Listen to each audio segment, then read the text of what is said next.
Stade bondé, tailgate enflammé et un calibre de jeu de renommée internationale, le sport universitaire américain fait rêver plus d'un étudiant athlète sur la Terre. Chaque année, des athlètes québécois font le choix de poursuivre leurs études aux États-Unis.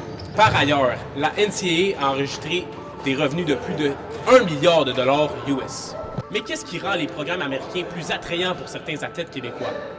Avant d'entrer dans le vif du sujet, voici un spécialiste de l'histoire du sport et professeur à l'Université de Sherbrooke, Serge Gaudreault, qui nous dresse les différences entre les deux cultures sportives. À la fin du 19e siècle, aux États-Unis, on a déjà, par exemple, au sein de la Ivy League, qui est très connue pour les succès académiques de Harvard, de Princeton, de Yale, etc., qui ont formé des présidents et tout ça. Il y a un arrimage qui se fait dans ces écoles-là entre le sport et l'université.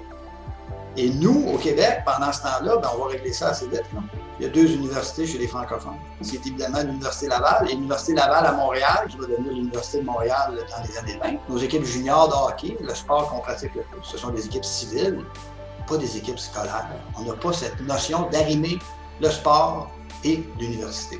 Puis là, on commence à avoir un réseau universitaire. Et là, on met des petites pierres qui vont nous amener éventuellement à avoir un réseau universitaire digne de ce nom. Puis encore là, même aujourd'hui, c'est pas toutes les universités qui ont une structure sportive très, très élaborée, mais au moins, on sent une volonté de rattrapage. Les choses ont tout de même évolué depuis les années 60. Désormais, le réseau sportif universitaire québécois compte plusieurs milliers d'étudiants athlètes pratiquant une multitude de sports allant du volleyball, badminton jusqu'au football. Laurence Turcotte et Béatrice Bouchard, 2 joueuses de flag football pour les Citadins, font partie de ceux et celles qui ont choisi le Québec pour pratiquer leur sport. Je dirais qu'il y a peut-être 2 ans de ça, ma réponse aurait été différente dans le sens que puisqu'il n'y avait pas de flag football universitaire, ben vraiment tu finissais le cégep puis ça s'arrêtait là. Fait qu'on était peut-être plus, les joueurs étaient peut-être plus tentés à faire une transition aux États-Unis parce que là-bas ça existait. Mais maintenant que c'est rendu universitaire ici, je vois moins un peu comme je trouve ça un peu moins intéressant, justement à cause que c'est super cher. Même si le Québec est vraiment un très, très bon bassin dans le flag football, il faut quand même dire qu'aux États-Unis, c'est comme un peu une coche plus haute. T'as la NFL, t'as genre des gros scholarships, t'as des grosses universités. Exactement. Puis t'as aussi, tu sais, admettons, les matchs universitaires de football, il y a plus de gens qui viennent les regarder que les matchs de la NFL. C'est gros, c'est des grosses ambiances. Alors qu'ici, tu sais, le football universitaire, là, on remplit des estrades de genre, tu sais, peut-être 400, 500 personnes, un peu plus. C'est vraiment, vraiment moins gros le football. Donc, c'est sûr que, tu sais, il y a une grosse différence. Puis le nombre de joueurs canadiens qui réussissent à faire professionnel aux États-Unis est vraiment plus petit. Le bassin, il est aux États-Unis. Désirant suivre les traces de Québécois tels Bénédicte Mathurin ou Martin Saint-Louis, Francis Bémy Jr. a choisi de poursuivre sa carrière de joueur de football à l'Université de Southern Utah, aux États-Unis.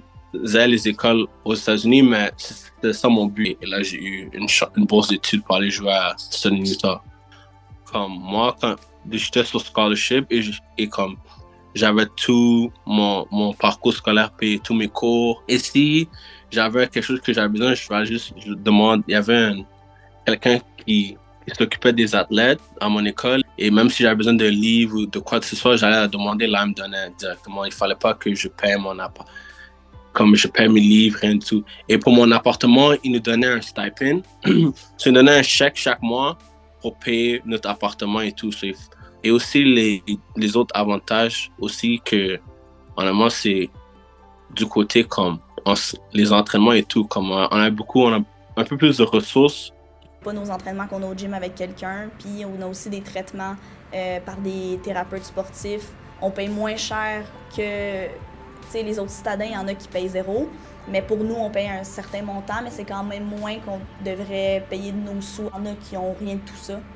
Ils ont même pas de terrain pendant l'hiver, même si certains s'en vont au championnat canadien, ils ne pratiquent pas. Je me rappelle, notre école, d'habitude, ma première année, comme chaque game, il y avait 10 000, mais les autres écoles plus grandes, c'était fou.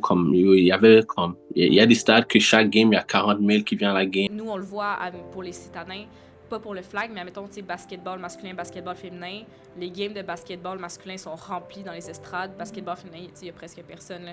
Fait qu'on le voit, je pense que c'est ça, c'est aussi dans l'intérêt des gens. Fait que, à voir en espérant que ça va changer tout ça, puis qu'on va pouvoir faire valoir notre sport. Je pense qu'au Canada, il devrait mettre plus d'argent, investir plus d'argent et faire ça comme un big deal aussi. Le calibre qu'on a aussi, pas juste au Québec, mais au Canada en général, on a beaucoup de calibre, mais juste qu'en général, je pense que comme on n'investit pas beaucoup de temps et d'argent dans le sport universitaire en général, je trouve. Il faut toujours considérer d'où l'on vient. Puis on vient de loin en tabarouette. On rattrape. D'ailleurs, en 2020, Laurent Duvernay-Tardif, qui est passé par McGill, est devenu le tout premier Québécois de l'histoire à remporter le Super Bowl.